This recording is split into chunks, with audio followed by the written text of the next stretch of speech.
Alexander Vance's palace floated like a diamond above the neon clouds of Viridia Prime. It was huge, shimmering with silver lights, a monument of wealth and power.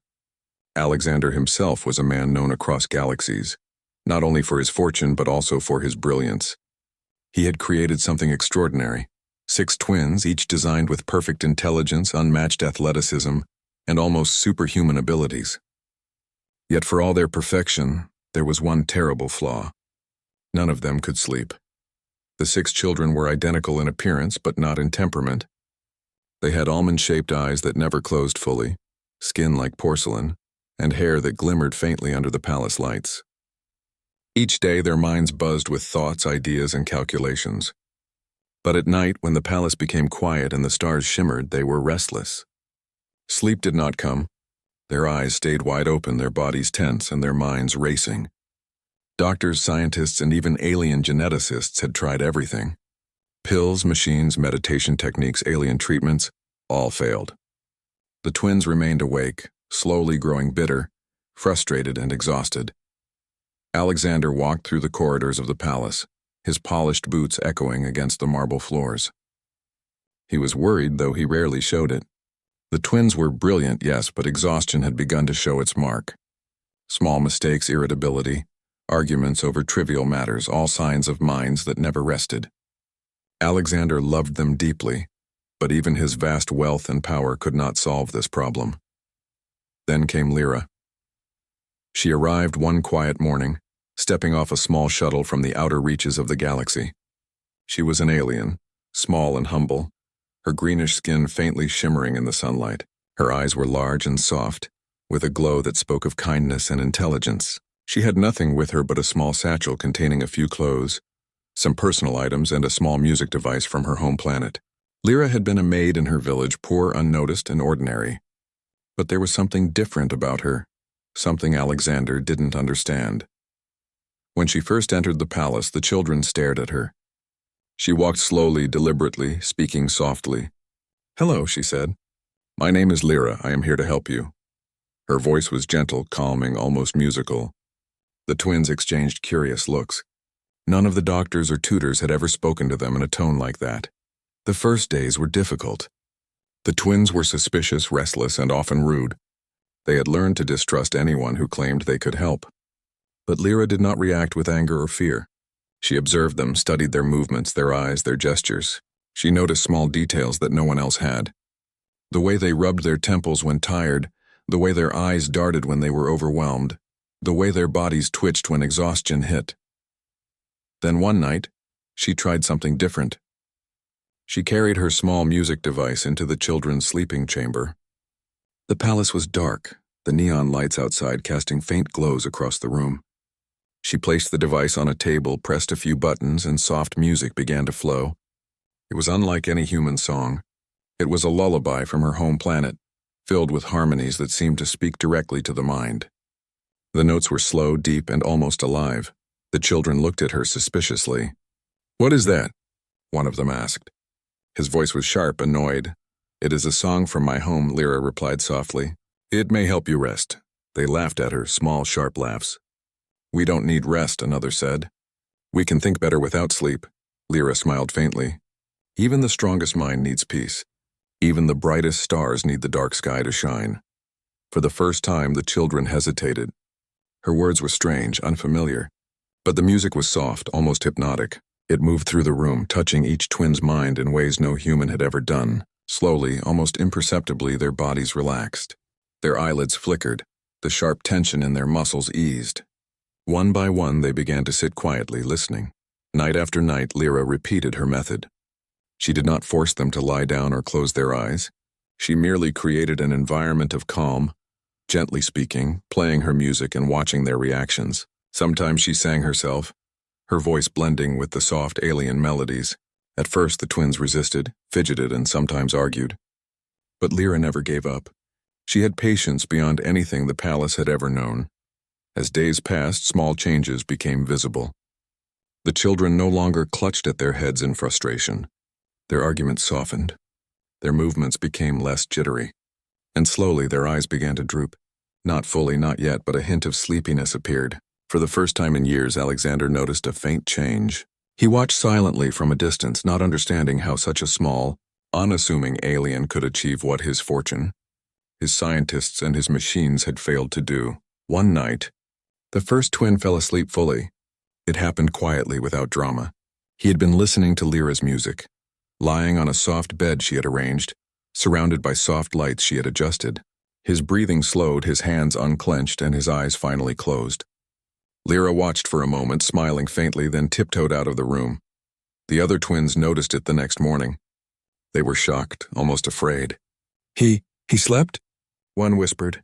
Yes, Lyra replied gently. And you can too. You just have to trust the peace. It was a turning point. Slowly, one by one, the twins began to experiment. They would lie down, listen to her songs, feel the soft glow of her lights, and close their eyes. Some nights were failures. They would awaken tense and restless. But Lyra never scolded. She only adjusted, learned, and tried again. She began to understand each twin's mind individually, tailoring her approach to their unique personalities. The palace staff began to notice the change. Alexander's advisors whispered among themselves. The children, once sharp-tongued and unpredictable, became calmer, more focused, and even pleasant to be around. Alexander himself remained cautious. He had never trusted anyone fully, but he could not deny the results. The children were sleeping, something he had believed impossible. Then came the dreams. The first twin who slept began to speak of strange visions, alien landscapes, luminous forests, creatures made of light and energy. He could see things he had never imagined, worlds beyond their own. Lyra listened carefully, helping him interpret what he saw. These are your mind's journeys, she said. Your body rests and your mind explores the universe in its own way.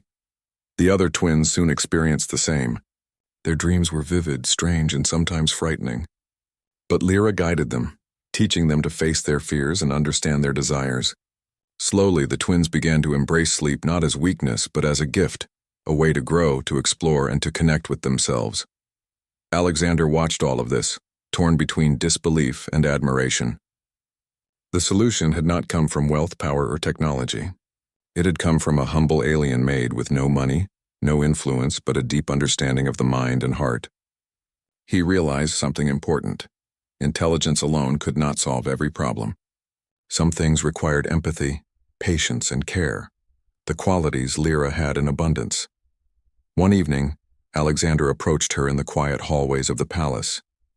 How did you do it?" he asked, his voice almost a whisper. Lyra smiled faintly, tilting her head. "I listened. I understood. And I did not try to force what cannot be forced. Sleep cannot be bought, only earned." Alexander nodded slowly, a rare feeling of humility washing over him. He realized that his children had found not just rest but guidance, something even his fortune could not provide. By the end of the first part, the palace felt different. The neon lights of Viridia Prime shone against a quieter, calmer home. The twins, once prisoners of their own minds, had begun to rest, dream, and grow. Lyra, the humble alien maid, had changed their lives forever. Alexander, watching from a balcony, finally understood the true meaning of power. It was not money, technology, or influence. It was the ability to nurture, to listen, and to care. And somewhere in the quiet night, as the twins slept peacefully for the first time in years, Lyra hummed a soft alien tune, a lullaby that had healed not just their bodies but their hearts. The palace was quiet at last. The 6 twins slept peacefully, their faces calm for the first time in years. Alexander Vance leaned against the balcony railing, staring at the neon-lit skies of Viridia Prime. He had never expected that a humble alien maid could achieve what his wealth and genius could not. But it was true. Lyra, with her quiet intelligence and patient heart, had changed everything. The next morning, the twins woke one by one. They looked different, not just rested, but calmer, more focused, almost lighter in spirit. For the first time, they smiled at each other without sharpness or irritation. Lyra was already in the kitchen, preparing breakfast, her small hands moving skillfully. She greeted each twin by name, her voice gentle. "Good morning," she said. "I hope your dreams were kind to you." The twins exchanged glances, then nodded. Their dreams had been extraordinary. Strange alien worlds, creatures of light, forests that floated in the air. Lyra had guided them through these visions, helping them understand the meaning behind each one. She had taught them that sleep was not weakness but a doorway to the mind, a way to face fears, understand themselves, and grow. Alexander watched from the balcony, a sense of wonder and relief washing over him. He had seen the change in his children and felt the shift in the palace. It was no longer a place of tension and frustration but of calm and growth. He realized that Lyra's influence went far beyond her work as a maid. She had taught the children, and perhaps even him, that true strength came from balance, understanding, and empathy. As days passed, the twins' abilities improved even further. Their intelligence became sharper, their reflexes faster, and their teamwork stronger. They began to help each other rather than compete, solving problems together and exploring the palace with curiosity instead of frustration. Lyra was always nearby, guiding, observing, and quietly encouraging them. She had become an essential part of their lives, someone they trusted without question. But peace in the palace did not last long. Word of the Vance twins' unique condition had spread across galaxies. A rival billionaire, Karen Malvec, saw an opportunity. He had long envied Alexander's wealth and influence, and the twins' genetic condition was a prize he believed could bring him power beyond imagination. Malvec sent agents to observe the palace, hoping to discover weaknesses and exploit them. One evening, Lyra noticed something unusual. Shadows moved near the perimeter of the palace, small figures attempting to stay hidden. She alerted Alexander immediately. "They are watching us," she said softly. "We must be careful." Alexander's mind raced. His first instinct was to protect his children with security drones and advanced weapons, but Lyra stopped him. "We must also use strategy," she said. "Fear and aggression will not help. The twins must be part of this, but we guide them." The next day, the palace prepared for intrusion. Lyra trained the twins, teaching them to stay calm, communicate silently, and use their abilities to protect each other. The twins were eager and focused, no longer distracted by exhaustion. For the first time, they worked as a team, following Lyra's guidance with precision. When the intruders arrived, it was night. Shadows moved across the palace grounds, cloaked figures attempting to breach the security systems. Lyra guided the twins silently, showing them hidden paths and safe positions. The children, for the first time, used their intelligence and speed together. One twin disabled a surveillance drone, another created a distraction, while two others guided the intruders into harmless containment zones.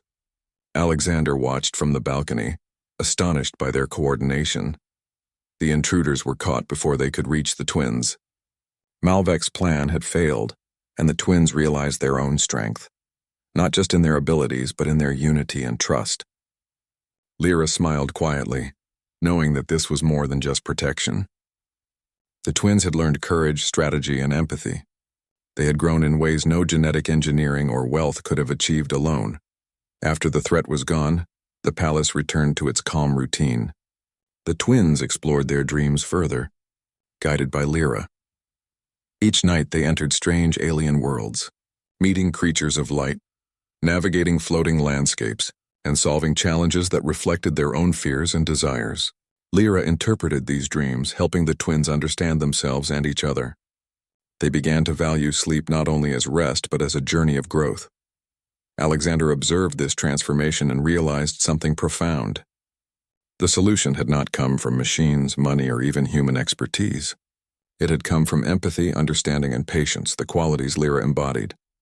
The humble alien maid had taught him a lesson he would never forget. True strength was not about control or power, but about connection, care, and balance. One evening, Alexander approached Lyra while the twins were asleep. "You have done something incredible," he said quietly. "I have never seen such change in my children. How did you know what to do?" Lyra looked at him with her calm, glowing eyes. "I listened to them. I observed them. I gave them space to trust and guidance to grow. Some things, no matter how advanced, cannot be forced, they must be understood." Alexander nodded slowly, a rare feeling of humility washing over him. He had learned that even the richest and most powerful humans could not buy everything. Some solutions came from patience, empathy, and wisdom. The next weeks were filled with joy and learning. The twins played together, laughed, and explored the palace's vast gardens and libraries. They learned from Lyra, absorbing her teachings about patience, kindness, and understanding.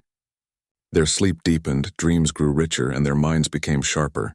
Alexander watched them proudly, realizing that wealth alone could never have created this happiness. Then came a new challenge.